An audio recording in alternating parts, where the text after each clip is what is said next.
बिस्मिल्लाहिर्रहमानिर्रहीम। मैं हूं आपका अपना माहिर हैवानात डॉक्टर मोहम्मद आरिफ। आपका अपना लाइफस्टॉक हेल्थ चैनल में आपको खुश आमदीद कहते हैं। उम्मीद है सब किसान भाई खैरियत से होंगे। सर्दी का मौसम अपने ज़ोरों पर है, लेकिन आज मौसम काफ़ी बेहतर है। 2 दिन की बारिश के बाद आज मौसम काफ़ी बेहतर हो गया। आज का हमारा बहुत ही अहम मौजू है, जिसमें हम हामला जानवर की परवरिश, उसकी हिफाजत कैसे की जाएगी, उसके बारे में बताएंगे। क्योंकि हामला जानवर जितना ज़्यादा सेहतमंद होगा, जितनी हमने उसकी ज़्यादा केयर की होगी, तो आने वाला जो बच्चा है, चाहे वो बछड़ी की शक्ल में है या कटड़ी की शक्ल में है, तो उसने कल की भैंस या कल की गाय बनना है। उसके लिए हम हामला जानवरों की जितनी ज़्यादा अच्छी हिफाजत कर सकेंगे, वो उतने ही ज़्यादा सेहतमंद होंगे। और जितने ज़्यादा सेहतमंद होंगे, उतनी ही जल्दी वो दोबारा फिर बलोगत की उम्र को आ जाएंगे, ताकि आने वाले जो दिन हैं उनमें हमारे जो फार्म है उस पर हमारे जानवर जो हैं वो अच्छी पैदावार दे सकें और अच्छी सेहत के साथ अपने अगले साइकिल को मुकम्मल करें। तो आइए देखते हैं और सुनते भी हैं कि हामला जानवर जो है इसकी हिफाजत कैसे करनी है, इसको खुराक कितनी देनी है, इसको मिनरल मिक्सचर कितना देना है, उसको बांधना कैसे है, पानी कैसे पिलाना है इसको। तो आइए आपको बताते हैं हम। बिस्मिल्लाहिर्रहमानिर्रहीम। हामला जानवर की हिफाजत कैसी की जाए, यानी कि वो जानवर सोने के करीब है उसकी हम हिफाजत कैसे करें। इसके लिए आप सबसे पहले जहन में रखिए कि जो हमारी मादा बछड़ियाँ या झोटियाँ होती हैं, उनको आप शुरू से ही अच्छी खुराक पर रखिए, बैलेंस खुराक दीजिए, उनको वंडा ज़रूर दीजिए, उनको मिनरल मिक्सचर दीजिए, ताकि वो जल्द हीट में आ जाएं और 2 से 2.5 साल के अंदर अंदर वो पार्चुरेट हो जाएं, सूज जाएं। इसी तरह फार्म को या फार्मर को जो है वो नफ़ा हो सकता है। उसकी हिफाजत को आप मद्देनज़र रखिए, क्योंकि आप जितनी हामला जानवर की हिफाजत, हामला जानवर बेसिकली आपका बैंक होता है कि जिसमें आपने जितने पैसे जमा कराए, सोने के बाद उसको आप पैसों को निकाल लीजिएगा।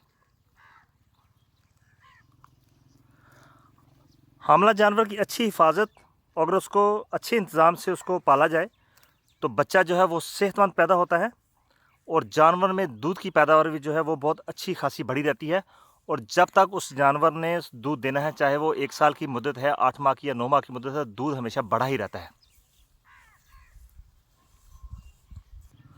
हामला जानवर की खुराक की बात करें तो जब हम फार्मर को ये मशवरा देते हैं कि आप अपने जानवरों को मुतवाज़न वंडा जो है वो ज़रूर खिलाएं, तो फार्मर थोड़ा सा परेशान हो जाता है कि जानवर जो है ये प्रेग्नेंट है, वंडा गर्म होता है, कहीं ये ना होगा ये बच्चा ना कहीं फेंक दे।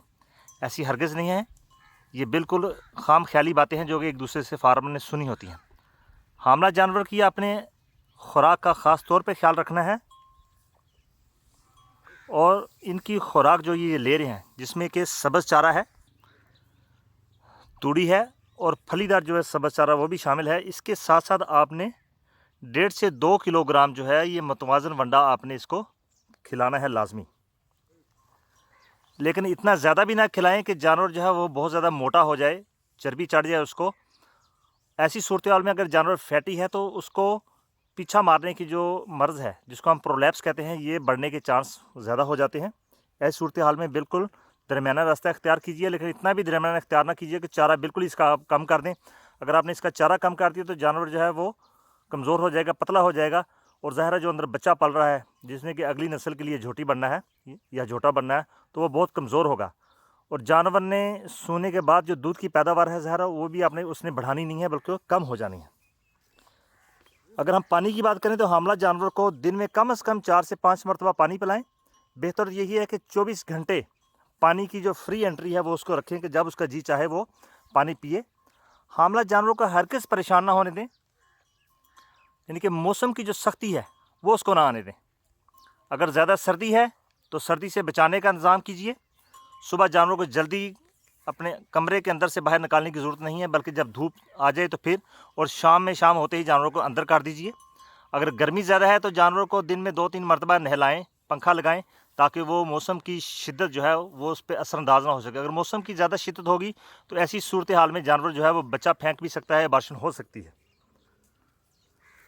खुराक की मैं बात करता हूँ। खुराक में आपने मिनरल मिक्सचर का ख़ास तौर पे ख्याल रखना है कि जानवरों को आप कैल्शियम और मिनरल लाजमी खिलाएं, और इसकी खुराक जो है वो आपने 50 ग्राम रोज़ाना रखनी है। हामला जानवरों को उन जानवरों के करीब हरगिज़ ना बांधें जो कि पिछली मरतबा जिनको अस्काते हमल हो चुका था, जिन्होंने बच्चा फेंक दिया था, या जिनको ब्रूसिलोसिस का मर्ज़ हुआ था। ब्रूसिलोसिस का जो मर्ज़ है ये भी जानवरों के ऐसा मर्ज़ है जिसमें जानवर जो है वो बच्चा फेंक देते हैं। ये 6ठे या 7वें महीने में ये एबार्शन हो जाती है। इसकी अलामत जो हैं वो यही होती हैं कि एक तो इस ऐसी सूरत हाल में जब जानवर बच्चा फेंक देता है तो वो अपनी जहर नहीं फेंकता, और लेबॉर्ट्री टेस्ट से ये अंदाज़ा हो सकता है कि इसको ब्रूसिलोसिस का मर्ज़ आया है, तो आप इसकी भी मोहतात कीजिए। जानवर को हल्की फुल्की वर्जिश के लिए बाहर खुले में ज़रूर कुछ देर के लिए खोलें आप इसको, लेकिन चरागाह में आप इसको हरगिज़, जैसे ये जानवर आप देख रहे हैं बाहर चरागाह में आए हैं, इनमें एक भी जानवर जो है वो हामला नहीं है, क्योंकि हामला जानवरों को हम सख्ती से मना करते हैं कि बाहर चरागाह में आप इनको ना लेके जाएं, क्योंकि वहाँ ऊंची नीची जगहों पर जब जानवर का पाँव पड़ता है तो जानवर में टॉर्शन होने का ख़तरा होता है, या बाहर से चोट भी लग सकती है, ये दूसरे जानवर टक्कर उसको मार सकते हैं, ज़ख्मी कर सकते हैं। ऐसी सूरत माल में आपने उसको घर में ही रखना है आप जानवर को, ताकि उसकी केयर ज़्यादा से ज़्यादा की जा सके। हमला जानवर जो है कोशिश करें कि वो दूसरे जानवरों के साथ ना लड़ें, क्योंकि चोट लगने से बच्चा को नुकसान हो जाता है।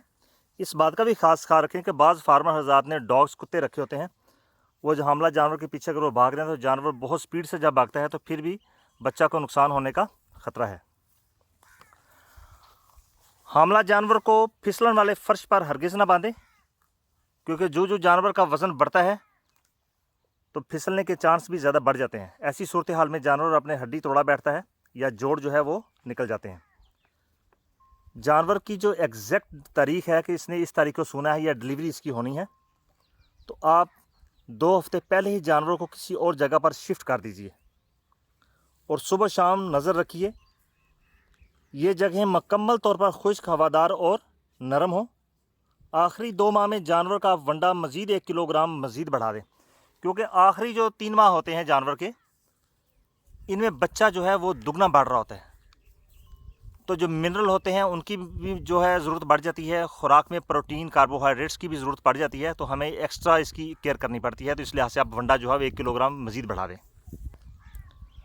जो हमला जानवर जो हैं वो दूध दे रहे हों तो उनको हमल के 7वें महीना के तकरीबन 15वें दिन तक उनको खुश्क कर लेना चाहिए, ताकि जानवर जो है वो अगले सूए के लिए भरपूर तैयार हो जाए। क्योंकि जो हमारा जानवर होता है ये बैंक है हमारा, जिसमें हमने पैसे जमा करवाने हैं, इनकी किसकी शक्ल में, खुराक की शक्ल में, ताकि उसके अंदर जो है मिनरल के, प्रोटीन के, कार्बोहाइड्रेट्स के, कैल्शियम के, फास्फोरस के ख़जाने जमा हो जाएं, ताकि जो ही उसने पार्चुरेट होना है तो वो आसानी से उसकी डिलीवरी भी हो जाए। उसके बाद हमें वो दूध की पैदावार भी भरपूर दे और बच्चा भी उसके अंदर ज़्यादा अच्छे तरीके से पले। जब आप जानवरों को खुश कर रहे हो तो उसका तरीकाकार ये होता है कि आप थोड़ी सी खुराक इसकी कम करा दें, और अगर जानवर सुबह शाम चवाई आप उसकी करते हैं तो आप उसको 24 घंटे पर ले जाएं। 2-3 दिन 24 घंटे के बाद, फिर 36 घंटे के बाद आप इसकी चवाई करें तो आहिस्ता आहिस्ता जो दूध की मिकदार ख़त्म हो जाएगी उसमें से। और जो ही दूध ख़त्म हो जाए तो आपने मार्केट में ड्राई काउ मेस्टाइटिस के लिए ट्यूब्स आती हैं इंट्रामेमरी, वो आपने फ़ी थान 1-1 चढ़ा देनी है, ताकि जो ही जानवर सूए तो उसमें थनों का मर्ज़ जो है वो ना आए, थनों के ख़राब होने का मर्ज़ ना आए। क्योंकि इस मर्ज़ को हम कहते हैं मेस्टाइटिस, जो कि हमला जानवर के थनों में पल रहा होता है। अगर हम इसकी ट्यूब को नहीं चढ़ाएंगे, और अब जो इंट्रामेमरी ट्यूब हैं इनको आप थनों में चढ़ा लेंगे सूने से कम 2 से 3 माह पहले, तो इस चीज़ की तकरीबन श्योरिटी हो जाती है कि सूने के फ़ौरन बाद जानवरों के थन जो है वो ख़राब नहीं होंगे। मैं चूँकि एक चीज़ पे बहुत ज़्यादा ज़ोर दे रहा हूँ, वो है जानवर की मुतवाज़न खुराक। मुतवाज़न खुराक का आप हमला जानवर के लिए बहुत ही अच्छे तरीके से इसका इंतज़ाम करके रखिए, क्योंकि अगर आपने मुतवाज़न खुराक हमला जानवर को टाइम पर दी हुई है तो इससे जानवर के जो आने वाले मर्ज़ हैं, जिनमें मिल्क फीवर और कीटोसिस ऐसी ख़तरनाक बीमारियां हैं, इनकी तफसील हम आपको बताएंगे, ये जानवर में ना आए। वहड़ियों और झोटियों को दुधेल जानवरों के पास आप बांधें, उनके हिवाने का मसाज करें, उनके जिस्म का भी मसाज करें, ताकि वो अगली चुवाई के लिए भी अपने आप को तैयार कर लें और बढ़ाने जो हिवाना है उसकी बढ़ोतरी भी अच्छी हो।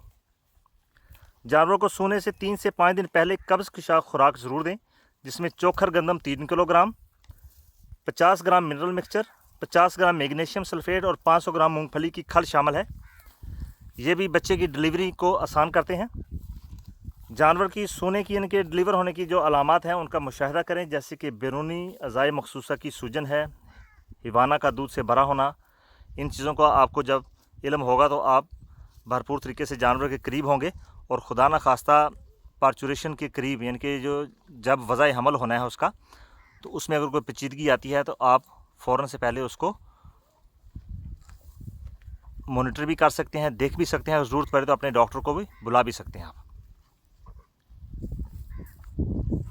आपकी सहूलत के लिए मैं एक छोटा सा चार्ट आपको बता रहा हूँ कि जो हमला जानवर है 300 से 350 किलोग्राम का, उसके लिए आप चारा जो है वो और मिनरल मिक्सचर कितना देंगी। उसके लिए जो ग्रीन चारा है, सब्ज़ चारा है, ये 20 से 35 किलो, खुश्क चारा है 4 से 5 किलोग्राम, और जो वंडा है ये 2 से 3 किलोग्राम, मिनरल मिक्सचर 50 ग्राम, और जो नमक है ये आपने 30 ग्राम के लिहाज से उसको रोज़ाना आपने देना है, ताकि आपका जानवर जो है वो अच्छे तरीके से परवान चढ़ सके, उसकी अच्छी परवरिश हो जाए, ताकि आने वाला जो सुआ है वो बेहतर हो सके। उम्मीद है आपने काफ़ी कुछ सीख लिया होगा। अगर फिर भी कोई सवाल ऐसा रह गया जिसको मैं नहीं बता सका तो आप कमेंट बॉक्स में हमसे पूछ सकते हैं। बहुत शुक्रिया, अपना ख्याल रखिए। हमारे चैनल लाइवस्टॉक हेल्थ को सब्सक्राइब करना ना भूलिए। नए आने वाले साथी चैनल को सब्सक्राइब कर लीजिए, और साथ में दिए गए घंटी का जो बटन है उसको आप ज़रूर प्रेस कीजिए, ताकि आने वाली नई वीडियो की नोटिफिकेशन आपको मिल सके और टाइम पर आप इन वीडियो को देख सकें। बहुत शुक्रिया, अल्लाह हाफिज़।